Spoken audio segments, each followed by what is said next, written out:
오늘 하나님의 말씀은 창세기 15장 1절부터 21절까지인데 우리 1절부터 6절 그리고 18절 말씀 같이 읽도록 하겠습니다. 1절부터 6절까지 교독하고 18절 말씀 합독하도록 하겠습니다. 이런 일들이 일어난 뒤에 주님께서 환상 가운데 아브라함에게 말씀하셨다. 아브라함아, 두려워하지 말아라. 나는 너의 방패다. 내가 받을 보상이 매우 크다.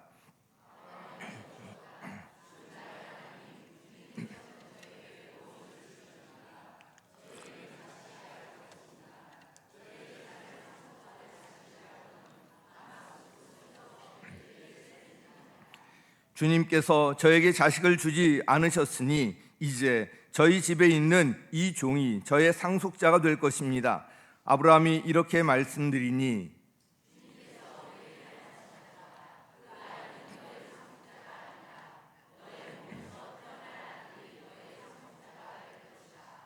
주님께서 아브라함을 데리고 바깥으로 나가서 말씀하셨다. 하늘을 쳐다보아라. 내가 셀 수 있거든 저 별들을 세어보아라. 그리고는 주님께서 아브라함에게 말씀하셨다. 너의 자손이 저 별처럼 많아질 것이다.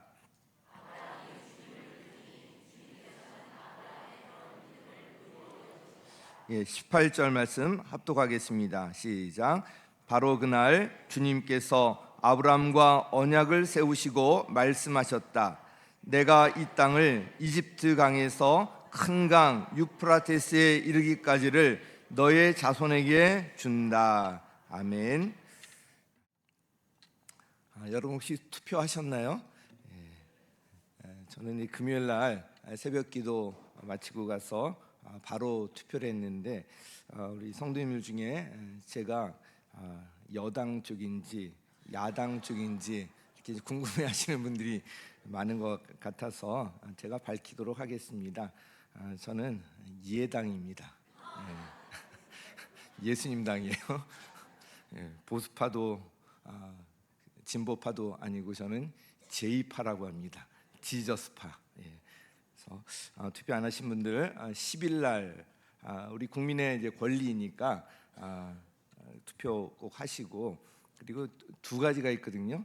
하나는 이제 지역구 인물을 누가 이제 우리 지역구에서 나올까 인물을 이제 정하는 거고, 또 한 장은 그 비례대표, 그래서 정당에 대한 당에 대한 이제 투표입니다. 그래서 이 당에 대한 투표는 자기가 선호하는 당이 있겠지만 그리고 지역구는 그런 당을 떠나서 정말 인물을 보고 이렇게 투표하는 게 필요할 것 같아요. 참고하셔서 2번 도장 찍으셔야 합니다. 10일 날 꼭 투표하세요. 다시 이제 창세기 말씀을 드리는데 기억을 돕기 위해서 오늘 본문 앞에 14장 마지막 내용을 잠깐 언급하도록 하겠습니다. 이 아브라함이 막강한 이 그돌라오멜 연합군과 싸움에서 승리했습니다. 그리고 포로로 잡혀갔던 조카 롯을 구하고요, 빼앗겼던 모든 재물을 다 되찾아 오게 됩니다. 이어서 멜기세덱을 만나서 그 멜기세덱이 아브라함을 축복한 이야기, 또 아브라함이 얻은 모든 것에서 10분의 1을 멜기세덱에게 준 이야기, 또 아브라함 자신은 전리품을 조금도 취하지 않았다는 이야기, 그 이야기가 이제 쭉 기록되어서 말씀드렸었고요. 이에 이어지는 말씀이 바로 오늘 본문 1절 말씀입니다. 1절 말씀 아주 중요한데 우리 같이 읽겠습니다. 시작. 주님께서 환상 가운데 아브라함에게 말씀하셨다. 아브라함아, 두려워하지 말아라. 나는 너의 방패다. 내가 받을 보상이 매우 크다. 아멘. 자, 이런 일들이 일어난 뒤에 앞에 이제 말씀을 드렸고요. 아브라함에게 먼저 하신 말씀이 뭐냐면 두려워하지 말아라. 두려워하지 말아라. 자, 아브라함에게는 어떤 두려움이 있었던 것 같은데 어떤 두려움이 있었을까? 뭐 정확히 이제 본문에 기록되어 있지 않지만 두 가지 두려움이 있었을 것 같습니다. 하나는 이 보복에 대한 두려움이 아마 있었을 것 같습니다. 이 그돌라오멜 연합군과의 싸움에서 승리를 거두고 돌아왔지만 당시 힘이 가장 막강했던 것이 그돌라오멜이었기 때문에 다시 그가 세력을 규합해서 보복하러 오면 어떨까, 이런 이제 두려움이 있었을 것입니다. 그러나 하나님께서는 이런 아브라함의 마음을 아시고 말씀하십니다. 나는 너의 방패다. 그러니 두려워하지 말아라. 즉 하나님께서 보호해 주시겠다는 것입니다. 전쟁에서 승리하게 하신 분이 하나님이심을 알았던 아브라함에게 이 말씀은 아주 큰 힘이 되었을 것입니다. 하나님께서 아브라함의 방패라고 말씀하셨듯이 하나님은 저와 여러분의 방패이십니다. 우리 같이 한번 이렇게 한번 해볼까요? 하나님이 나의 방패다. 같이 다시 한번 시작. 하나님이 나의 방패다. 믿으십니까? 아멘. 이 첫 번째 하신 말씀이 두려워하지 말아라. 내가 너의 방패다. 바로 이 말씀을 하셨습니다. 아브라함에게는 또 다른 두려움이 있었는데 아직 자식이 없다는 것에 대한 이런 이제 염려, 두려움, 걱정이 있었습니다.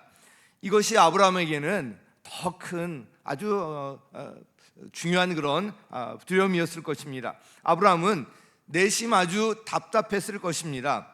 하나님께서 이 자손에 대한 이 복을 약속을 하셨는데 지금 자식은 주지 않은 상태였고요. 아브라함은 점점 나이가 들어가고 있었습니다. 이제 하나님의 약속이 이루어진다는 것은 점점 불가능해 보였습니다. 하나님께서는 아브라함의 이 마음을 아시고 말씀하십니다. 내가 받을 보상이 매우 크다. 내가 받을 보상이 매우 크다. 이 보상, 이 상에 대해서 말씀하고 있는데요. 이 상은 보통 이 자식과 관련되어 있습니다. 특별히 오늘 본문의 상은 자식과 관련되어 있는데요. 시편 120편 7편 3절에 보면 자식은 주님께서 주신 선물이요 태안에 들어있는 열매는 주님이 주신 상급이다. 바로 이 자식을 주님께서 주신 상이다, 상급으로 표현하고 있습니다. 전쟁에서 승리한 후에 얻은 모든 것에서 10분의 1을 바쳤을 뿐만 아니라 전리품에 조금도 손대지 아니하고 빼앗겼던 각 성읍에 다 되돌려 주었던 이 아브라함에게 참 이렇게 하는 것이 쉽지 않습니다. 자신이 전쟁에서 승리하고 돌아왔기 때문에 전리품 당연히 자기가 다 차지할 수 있었겠지만 그러나 그렇게 해서 자기가 부자가 되었다, 복을 받았다, 뭐 이런 이야기 듣고 싶지 않고 하나님으로 인해서 복받은 사람이다, 이렇게 이런 이야기를 하면서 각 성읍에 이것을 다 되돌려 주게 됩니다. 그런데 하나님께서 이런 아브라함에게 하나님께서 보상해 주시겠다는 말씀입니다. 우리가 억울한 일 당할 때, 답답한 일 당할 때 그 위로가 되는 것이 하나님께서는 다 아셔. 사람들은 몰라도 하나님께서 다 보고 계시고 다 아셔. 이런 게 위로가 되지 않습니까? 아브라함은 바로 하나님을 의지하면서 결국 하나님께서 보상해 주시겠다는 그런 말씀입니다. 이 말씀을 보면 이 세상에 살아가면서 조금도 희생하거나 섬기지 아니하고 누릴 것 다 누리고 그러면서 하나님의 보상까지 기대한다는 것, 이것이 참 말이 안 된다는 것을 알 수가 있습니다. 예수님을 위해 섬기다가 좀 손해도 보고 억울한 일도 당하고 또 상처도 입고 뭐 이런 희생을 주님께서 기억하시고 이걸 상으로 갚아주시지 않겠습니까? 뭔가 주님께서 닦아주실 그런 이제 눈물도 있고 싸매주실 상처도 있고 뭐 이런 것이 있어야지 주님께서 반겨하시면서 상으로 이제 갚아주지 않겠습니까? 십자가의 희생 없이 부활의 영광은 없습니다. 희생 없이 열매만 기대하면서 열매가 없다고 불평을 하고 있지는 않은지, 희생은 없이 상을 받으리라고 기대하는 착각을 하고 있지는 않은지 우리 자신을 돌아볼 필요가 있습니다. 우리가 VIP와 함께하는 예배를 드린다고 하고 초청한다고 하지만 여기도 당연히 희생이 들어가야만 합니다. 시간과 물질의 희생, 우리 기도의 희생이 반드시 들어가야 하는 것입니다. 이 보상 이야기는 자연스럽게 하나님의 상급인 자손에 대한 이야기로 연결되고 있습니다. 자, 2절 말씀 우리 같이 읽겠습니다. 시작.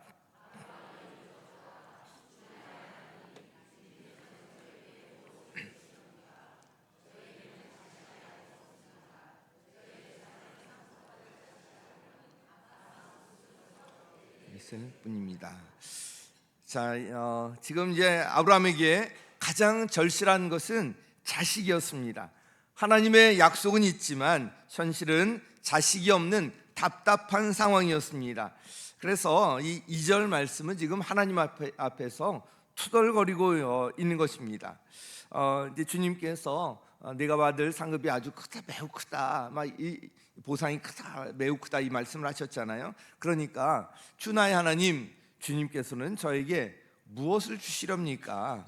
저에게는 자식이 아직 없습니다. 이 말을 하면서 저에게는 저희 재산을 상속받을 자식이라고는 바로 종인 엘리에셀밖에 없다는 이야기를 합니다. 아브라함은 하나님 앞에서 실망과 어떤 원망, 두려운 속내를 드러내고 있는 것입니다. 아브라함은 자신의 종인 엘리에셀을 언급하고 있는데, 당시에는 자식이 없는 부부가 노후에 그들을 부양하고 그들의 또 죽은 후에 장례식과 묘를 돌볼 수 있도록 아들을 입양하곤 했던 관습이 있었는데, 이 관습을 염두에 둔 것입니다. 이처럼 아브라함의 깊은 두려움과 염려는 바로 이 자식에 대한 것이었습니다. 이 염려에 대해서 하나님께서 분명히 다시 이렇게 말씀하십니다. 4절 같이 읽습니다. 시작. 주님께서 그에게 말씀하셨다. 그 아이는 너의 상속자가 아니다. 너의 몸에서 태어날 아들이 너의 상속자가 될 것이다. 아주 분명하고 단호하게 말씀하십니다. 그 아이는 너의 상속자가 아니다. 너의 몸에서 태어날 아들이 바로 너의 상속자가 될 것이다. 이 말씀을 하시고는 아브라함이 눈에 볼 수 있도록 그 약속을 확인시켜 주시는데요. 5절에 이제 나와 있습니다. 주님께서 아브라함을 데리고 바깥으로 나가서 말씀하셨다. 하늘을 쳐다보아라. 내가 셀 수 있거든 저 별들을 세어보아라. 그리고 주님께서 아브라함에게 말씀하십니다. 너의 자손이 저 별처럼 많아질 것이다. 너의 자손이 저 별처럼 많아질 것이다. 그러니 염려하지 말고 두려워하지 말라는 것입니다. 자, 이에 대한 아브라함의 반응이 6절에 기록되어 있는데, 6절 말씀은 신학적으로도 아주 중요한 말씀인데요. 현실을 보면 참 말도 안 되는 것 같고 하나님께서 무슨 약속만 하시는 것 같은데, 이 하늘의 별을 보면서 저 별처럼 수많은 자손을 줄 것이다. 근데 지금은 자식이 한 사람도 없는 상황이거든요. 그런데 아브라함의 반응이 6절에 이렇게 나와 있습니다. 6절 같이 읽습니다. 시작. 아브라함의 그런 믿음을 의로 여기. 다시 한번 읽습니다. 시작. 아브라함이 주님을 믿으니 주님께서는 아브라함의 그런 믿음을 의로 여기셨다. 아멘. 아브라함이 어떻게 했다고요? 주님을 믿으니. 현실을 보면 눈에 보이는 것은 아무것도 없었습니다. 오직 하나님의 약속만이 있을 뿐이었습니다. 그런데 그 약속이 이루어지지 않고 있고요, 언제 이루어질지 기약조차 할 수 없는 상황이었습니다. 게다가 이 아브람과 그의 아내는 계속 나이가 들어가고 늙어가고 있었습니다. 비록 현실을 보면 아무것도 눈에 보이는 것이 없었지만, 그럼에도 불구하고 아브람은 하나님께서 약속을 다시 확인시켜 주셨을 때 아브람이 주님을 믿으니, 즉 믿음으로 반응했습니다. 믿음은 바로 이런 거예요. 그래서 우리 잘 아는 히브리서 11장 1절 뭐라고 되어 있죠? 믿음은 바라는 것들의 실상이요 보지 못하는 것들의 증거다. 그죠? 우리 세 번역에는 믿음은 바라는 것들의 확신이다 이렇게 되어 있거든요. 지금 눈에 보이지 않지만 바라는 것을 이미 받은 것으로 확신하고 있는 거예요. 그리고 보지 못하는 것, 그 증거가 뭐냐면 이미 본 것처럼 받은 것처럼 여길 수 있는 것이 바로 이 믿음이라는 거예요. 그래서 이 믿음이 너무나도 참 귀합니다. 그리고 한 가지 더 주목할 단어가 뭐냐면 여기셨다는 거예요. 바로 아브라함의 그런 믿음을 하나님께서 의로 여기셨다. 이 말에는 공식적인 선언의 의미가 들어 있습니다. 하나님께서는 아브라함의 믿음을 아브라함이 하나님 앞에 떳떳이 설 수 있는 근거로 받아들여 주신 것입니다.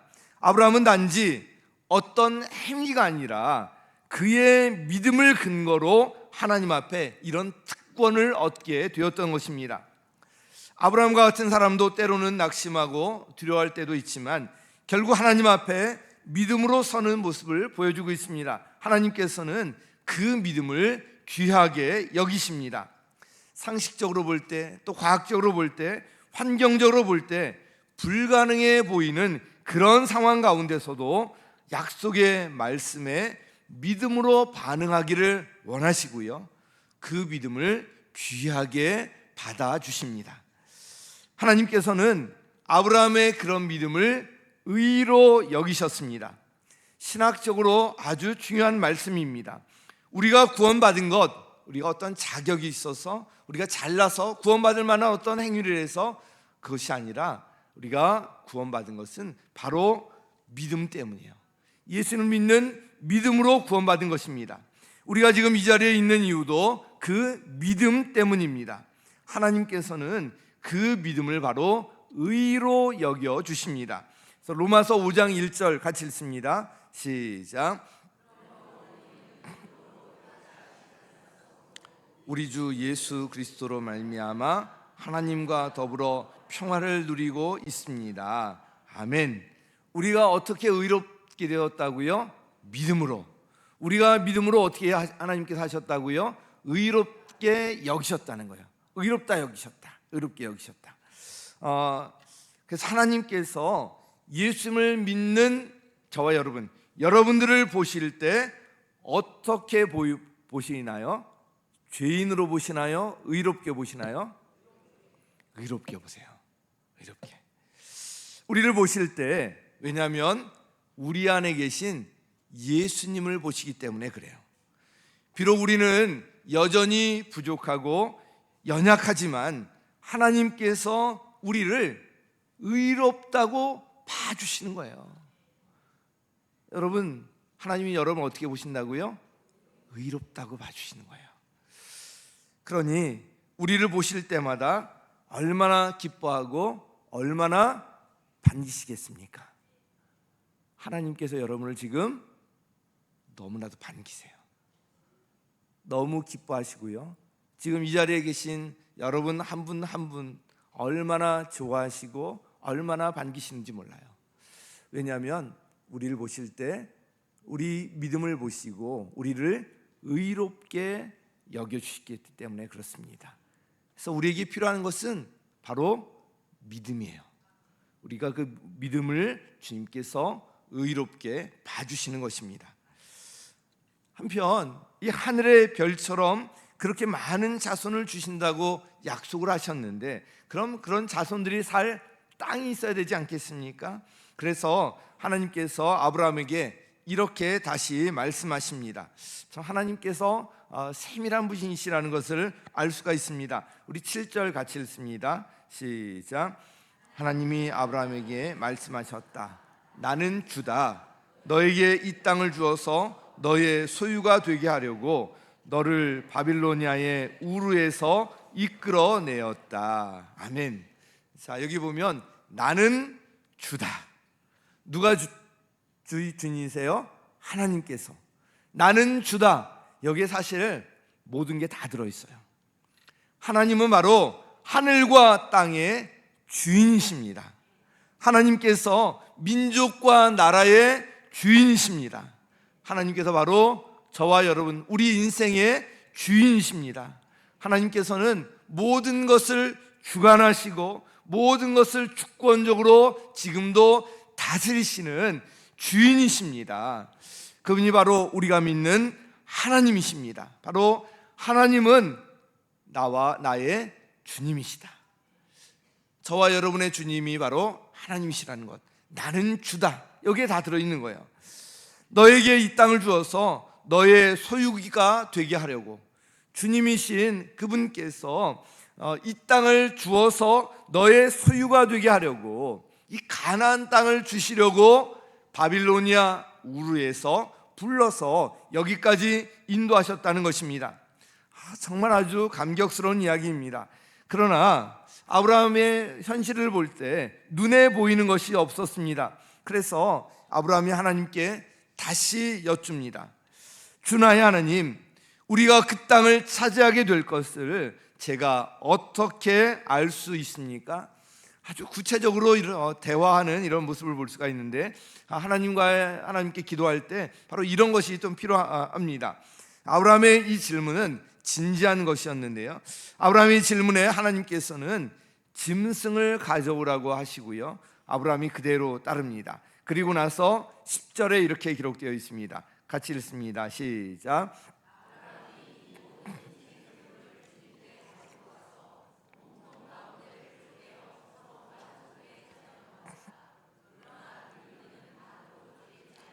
네, 비둘기는 워낙 작기 때문에 그렇게 쪼개거나 하지 않았지만 보통 이제 큰 짐승들 몸통 가운데를 쪼개서 서로 이렇게 마주보게 합니다. 이 고대에서는 국가 간의 어떤 조약, 군신 관계를 맺는 이런 조약이나 개인 간의 어떤 계약을 체결할 때 중요한 계약 이런 것들을 의식이 행해졌는데요, 이 조약이나 계약의 양 당사자가 이 쪼갠 재물 사이를 지나가는 거예요. 그러면서 이 약속을 아주 공식화하고요, 약속을 반드시 지킬 것을 그래 다짐하는 그런 것으로 이제 행하곤 했습니다. 양 당사자가 약속을 지키지 않으면 이 쪼갠 재물과 같이 될 것을, 결국 죽음을 각오하고 하겠다는 그런 의지를 표현하는 그런 의식이었습니다.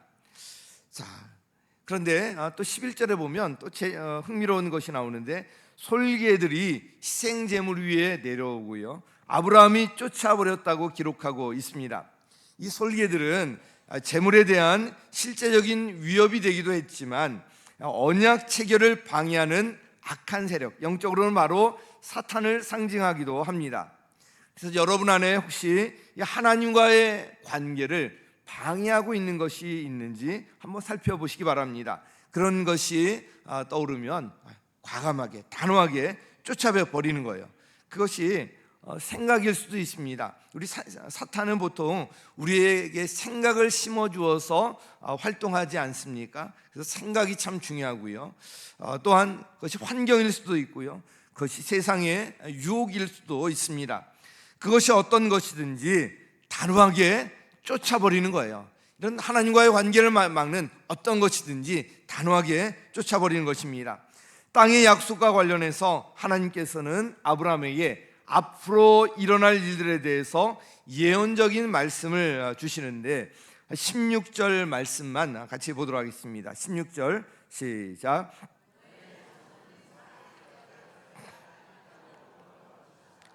아모리 사람들의 죄가 아직 벌을 받을 만큼 이르지는 않았기 때문이다. 자, 16절 이것도 상당히 의미가 있는 구절입니다.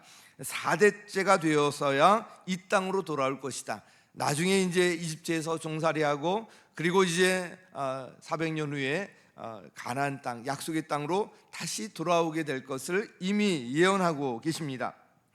한 세대를 100년으로 어림잡아서 400년의 기간을 4대로 이렇게 표현했다고 볼 수가 있는데, 그 뒤에 이어지는 말씀이 참 중요합니다. 아모리 사람들의 죄가 아직 벌을 받을 만큼 이르지는 않았기 때문이다. 여기서 이 아모리 사람들은 가나안의 여러 족속들을 대표하고 있습니다. 이 말씀은 땅에 대한 약속이 400년 후에 이루어진다는 것과 함께 이스라엘 백성들이 이 가나안 땅을 차지할 정당성을 부여해 주는 말씀이기도 합니다. 가나안 족속들은 억울하게 땅을 빼앗긴 것이 아니라 그들의 죄 때문에 땅을 빼앗기는 심판을 당하게 된다는 것입니다. 이제 하나님께서 친히 언약 체결 의식을 진행하시는데 아주 감동적입니다. 우리 17절 말씀 같이 읽습니다. 시작. 어둠이 짙게 깔리니 연기나는 화덕과 타오르는 횃불이 갑자기 나타나서 쪼개놓은 희생제물 사이로 지나갔다. 자, 희생제물 사이로 지나갔다는 것은 그 약속을 반드시 지키겠다는 것이잖아요. 이 횃불은 하나님을 나타내고 하나님의 현현이라고 하는데요, 하나님을 눈으로 볼 수 있는 가시적으로 나타내는 것이 바로 횃불에 담겨 있고요, 하나님께서 바로 친히 쪼개놓은 희생제물 사이로 지나가셨다는 것입니다. 그런데 이 계약, 원래 계약은 양당사자가 하는 것이기 때문에 아브라함도 당연히 지나가야 하지만 아브라함이 지나갔다는 말은 없습니다. 하나님만 희생제물 사이로 홀로 지나가신 것, 여기에 어떤 뜻이 있을까요?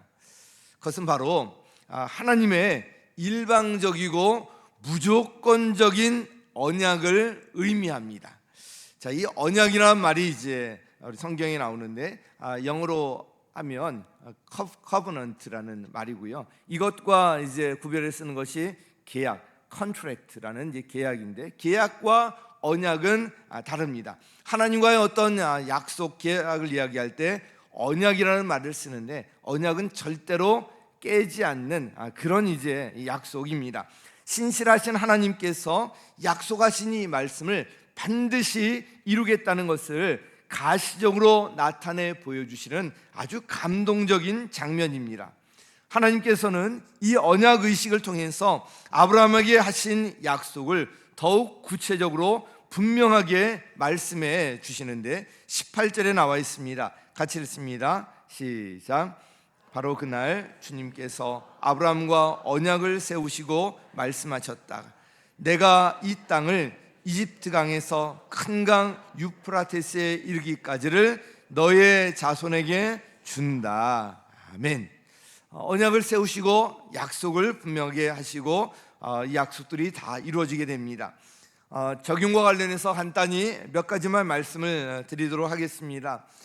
본인에게 와닿는 말씀들을 적용점으로 삼아서 그렇게 또 붙드시기 바랍니다. 첫 번째는 두려워하지 말라는 거예요. 우리 같이 읽습니다. 시작. 네. 하나님께서 아브라함에게 먼저 나타나서 하신 이 말씀이 두려워하지 말아라, 이 말씀이거든요. 이 세상 사는 동안에 우리 믿음의 여정 가운데도 크고 작은 두려운 일들이 찾아올 수 있습니다.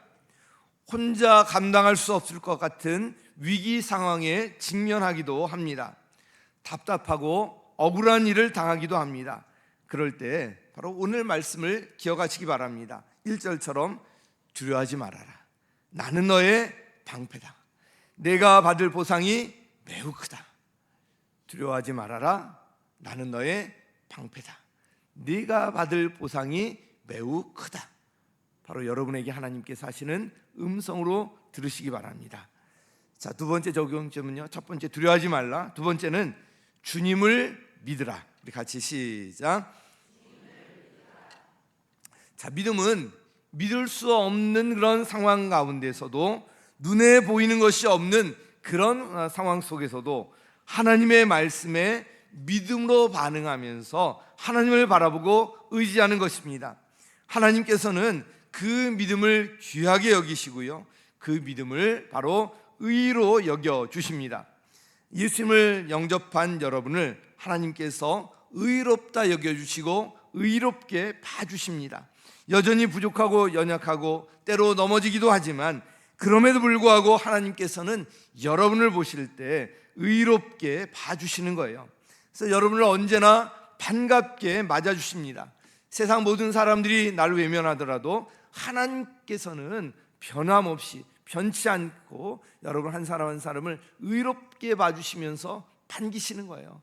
여러분을 너무나도 좋아하시는 분이 바로 하나님이신 거예요. 왜냐하면 우리 안에 계신 예수 그리스도로 말미암아 그러는 것입니다. 그래서 우리에게 필요한 것은 바로 믿음이에요.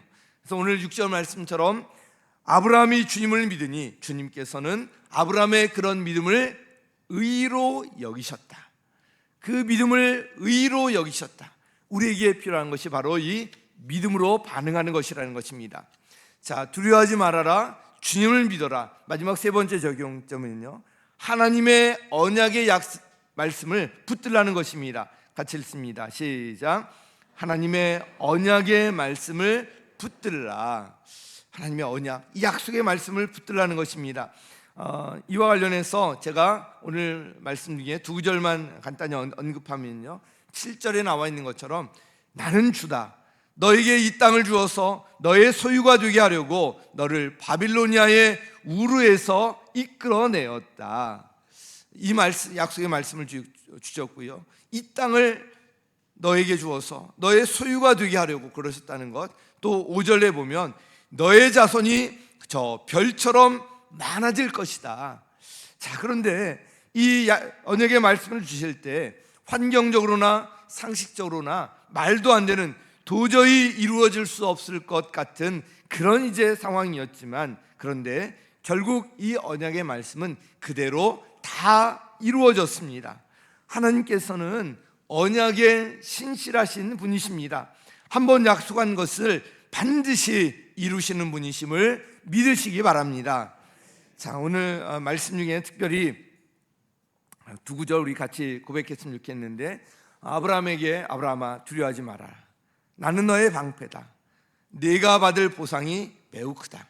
우리 자신에게 한번 적용해 봤으면 좋겠습니다. 한번 띄워주시고 같이 한번 읽도록 하겠습니다.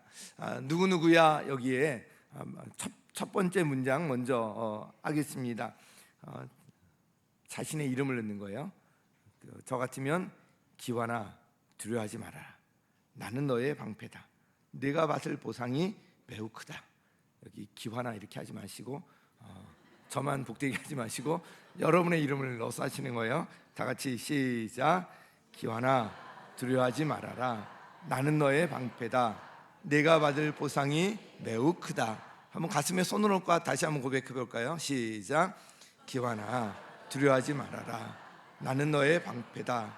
네가 받을 보상이 매우 크다. 여러분 한 사람 한 사람 하시는 말씀이에요. 여기에 어떻게 반응해요? 두 번째 문장, 여기도 남기환이 주님을 믿으니 주님께서는 남기환의 그런 말씀을 의로 여기셨다. 남기환 대신 여러분의 이름을 넣어서 하시는 거예요. 같이 읽습니다. 시작. 남기환이 주님을 믿으니 주님께서는 남기환의 그런 믿음을 의로 여기셨다. 다시 한번요. 시작. 남기환이 주님을 믿으니 주님께서는 남기환의 그런 믿음을 의로 여기셨다. 아멘. 우리 다 잊어먹더라도 이 두 문장은 꼭 기억하시고 붙드셨으면 좋겠습니다. 사랑하는 성도 여러분, 우리가 믿는 하나님은 신실하신 하나님이십니다. 약속하신 것을 반드시 이루시는 분이십니다. 하나님께서 주신 이 언약의 말씀 반드시 이루어 주시는데, 이 언약의 말씀을 꼭 붙드시기 바랍니다. 모든 염려, 걱정, 두려움 다 떨쳐버리시고요, 하나님을 바라보시기 바랍니다. 그리고 하나님의 언약의 이 말씀을 붙드시기 바랍니다. 반드시 이루어 주실 것입니다. 신실하신 하나님을 믿는 믿음 안에서 한 주간도 정말 주님 안에서 모두 승리하시기를 예수님의 이름으로 간절히 축원합니다.